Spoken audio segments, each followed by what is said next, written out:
দেওয়া কখন পাঠ সাধারণত হয়ে থাকে মঞ্চাভিনয়ের মাধ্যমে।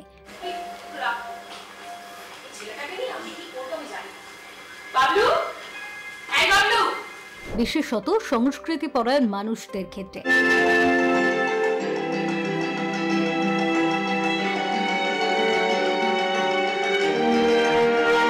নাট্যাভিনয় এক অন্য অনুভূতি।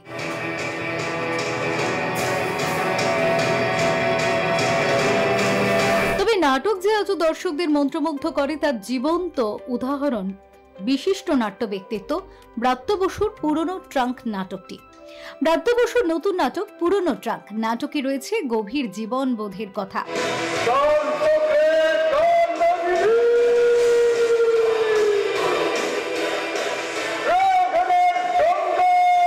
শেষ শীতের পরশ মেখে যে নাটকটি দেখতে মিনার্ভা ভিড় জমিয়েছিলেন অসংখ্য দর্শক।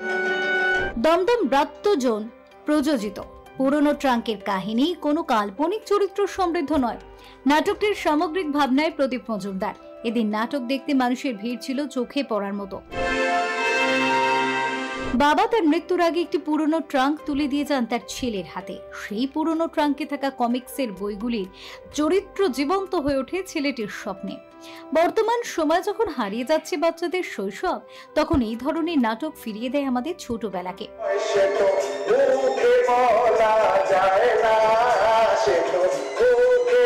দর্শকরাও যেন ফিরে পান তাদের শৈশবকে।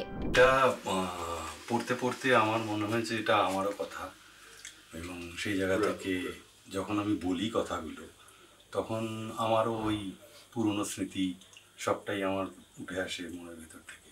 তো ফলে নাটককার লিখেছেন যেভাবে, সেই জায়গা থেকে পড়তে পড়তে মনে হয় নাটককারেরই কথা, কিন্তু সেটা আমি যখন চরিত্র হিসেবে ঢুকি মঞ্চে সেটা আমার কথাই হয়ে ওঠে।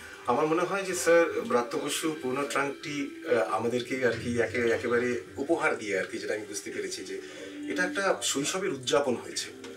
এবং সব থেকে বড় কথা যে এরকম অনেক স্মৃতি আছে যেগুলো হয়তো আমি আমার ছোটবেলায় কৈশোর অবস্থায় হয়তো সেগুলোকে হয়তো সেরকমভাবে এনজয় না করলেও, বা আমাদের পড়াশোনার উপর তো নির্ভর করে যে আমাদের শৈশব ঠিক কেমন হবে।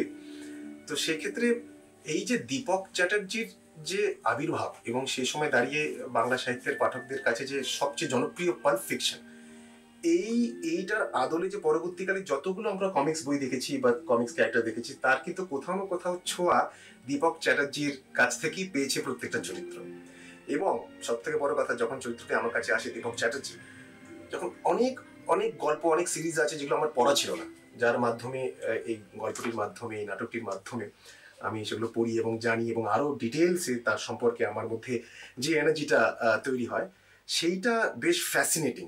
কারণ আমার কাছে মনে হয় যে এই পুরনো ট্রাঙ্ক যে যে গল্পের বাহার বা যে শৈশবটাকে অডিয়েন্সের সামনে নিয়ে আসবে, সেইটা আমার মনে হয় যে প্রতি মুহূর্তে সেই স্বপ্নগুলো সেই দর্শকরা না দেখলেও, অধিকাংশ লোক তো দেখবেই, কিন্তু ইয়াং জেনারেশনের কাছে আর কি যদি এটা পৌঁছতে পারে, তো তারাও কিন্তু ফিল করতে পারবে যে এই যে স্মৃতিগুলো স্যার একটু একটু করে নিয়ে এসছেন, এবং ডিরেক্টর অভি চক্রবর্তী যেভাবে ব্যাপারটাকে সিনোগ্রাফির মাধ্যমে প্রেজেন্ট করেছেন অডিয়েন্সের সামনে এই নাটকটির মাধ্যমে, আমার মনে হয় এটা খুব একটা দুর্দান্ত বিষয় হবে যে বাংলা দর্শকদের কাছে ওই পুরনো সময়তে চলে যাওয়া এবং ওই পুরনো কমিক্সের কাছে ফিরে যাওয়া, যেভাবে আমরা ফিল করতাম টিনটিনকে হোক, নন্টে ফন্টে হোক, বাটুল দি গ্রেট হোক, আমরা এমনকি চাচা চৌধুরী হোক, এবং এবং তার সঙ্গে জড়িত থাকা প্রত্যেকটা কমিক্সের জীবনকে বাঁচা, যেটা আমরা সবসময় চেয়েছিলাম ছোটবেলাতে, ওই কমিক্স ওই ক্যারেক্টারগুলোকে বাঁচা। আমি এরকম চরিত্রে এর আগে অভিনয় করিনি, এরকম মুখ্য চরিত্রে বা এরকম একটা নাটক আছে আপনাকে বলছি স্যার, সেখানে সমীরণ বলে চরিত্রে অভিনয় করেছি, মুখ্য চরিত্র। এই তারপর দ্বিতীয় এই নাটক, যে নাটকে বাবলু বলে চরিত্রে অভিনয় করছি। তো সেই চরিত্রে অভিনয় করতে গিয়ে আমার কোথাও এটা মনে হয়েছে যে আমি আমার যে ব্যক্তিগত জীবনে যে আমার যে একটা হিরো হতে চাওয়ার স্বপ্ন বা আমার যে একটা নায়ক হতে চাওয়ার স্বপ্ন, সেই স্বপ্নের সাথে বাবলুর এই কমিক্সের যে প্রধান প্রধান চরিত্র তারাও তো হিরো, মানে বাটুল দি গ্রেট বা টিনটিন বা হাঁদা ভোদা। তো সেই রকম একটা হিরো হতে চাওয়ার যে প্রবণতা, এই ডাক্তার ইঞ্জিনিয়ার এই সমস্ত হব না, বা ওই পড়াশোনা একঘেয়ে জিনিস ভালো লাগে না, অন্য কিছু করতে চাই। এবার এইটা সবটাই হয়তো তার বাবা তাকে বুনে দিয়েছে তার মনে, যে এরকমভাবেও পৃথিবীকে দেখা যায়। পরিচালনা মানে ব্রাত্যদাড়ি নিয়ে আমি মোট 5টি নাটক পরিচালনা করছি, 6টি, এইটি পঞ্চম। এই পঞ্চম নাটক পরিচালনার ক্ষেত্রে কোনো রকম শর্টকাট থিওরি নেই। হয় না যে একজন নাটককারের নাটক পরিচালনা করতে করতে একটা অভ্যস্ত জ্বরের মধ্যে ঢুকে যাওয়া যায়, সেরকম নয়। একটা নাটক থেকে আরেকটা নাটক সম্পূর্ণ আলাদা। এবং প্রত্যেক সময় তুমি দেখবে ওই বাজারে বিভিন্ন আমাদের লোকালয়ে দেখা যায় যে দুটি তীর কাঠির মধ্যে একটা দড়ি দিয়ে বাচ্চারা খেলা দেখায়। একটা বাচ্চা এদিক থেকে ওদিক যায়, খুব টেনশনে, খুব চিন্তা থাকে, একটা ডুমডুম করে একটা মিউজিক বাজে। তা পরিচালককে সেরকম একটা সুতোর মধ্যে দিয়ে হাঁটতে হয় ব্রাত্যদান নাটক পরিচালনা করতে গিয়ে। অলওয়েজ একটা প্রস্তুতি নিতে হয়, এবং সেই প্রস্তুতি ঠিক হতে পারে, সেই প্রস্তুতি নাটকের পক্ষেও হতে পারে।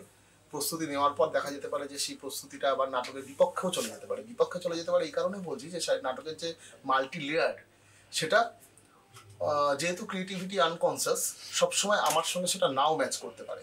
ফলত যেটা হয় যে সবসময় ওই টেনশনটা থাকে, ওই চ্যালেঞ্জটা থাকে। ওই চ্যালেঞ্জটাই হচ্ছে ব্রাত্যদান নাটক পরিচালনা করার ক্ষেত্রে মূল চাবিকাঠি, ওটা তাড়িয়ে বেড়ায়। ওই চ্যালেঞ্জটা খুব ভালো লেগেছে এই নাটকের ক্ষেত্রে, কারণ এই নাটক নিয়ে আমি দীর্ঘ লেখা লিখেছিলাম আগে।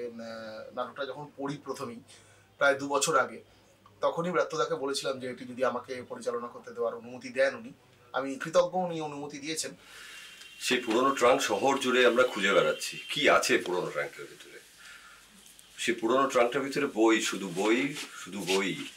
যেখান থেকে আমাদের জ্ঞান হবে, জ্ঞানের ভান্ডার অনেক বেরিয়েছে বইটার মধ্যে। আর ব্রাত্য বসুর লেখা মানে একটা ভাবনা চিন্তা আলাদাভাবে তৈরি থাকে, এবং নাটকের মধ্যে যেটা প্রতিফলিত হয় সেটা আমাদের ছেলেমেয়েরা ভালো করে ফুটিয়ে তুলেছে নির্দেশক অভি চক্রবর্তী। ফেরো রিপোর্ট, চ্যানেল 10। এটা আমার বই। এসব কি? হ্যাঁ, ওই মেশো মেশোর পুরোনো ডাক থেকে আমদানি। এইসব বই পড়ে কি হবে?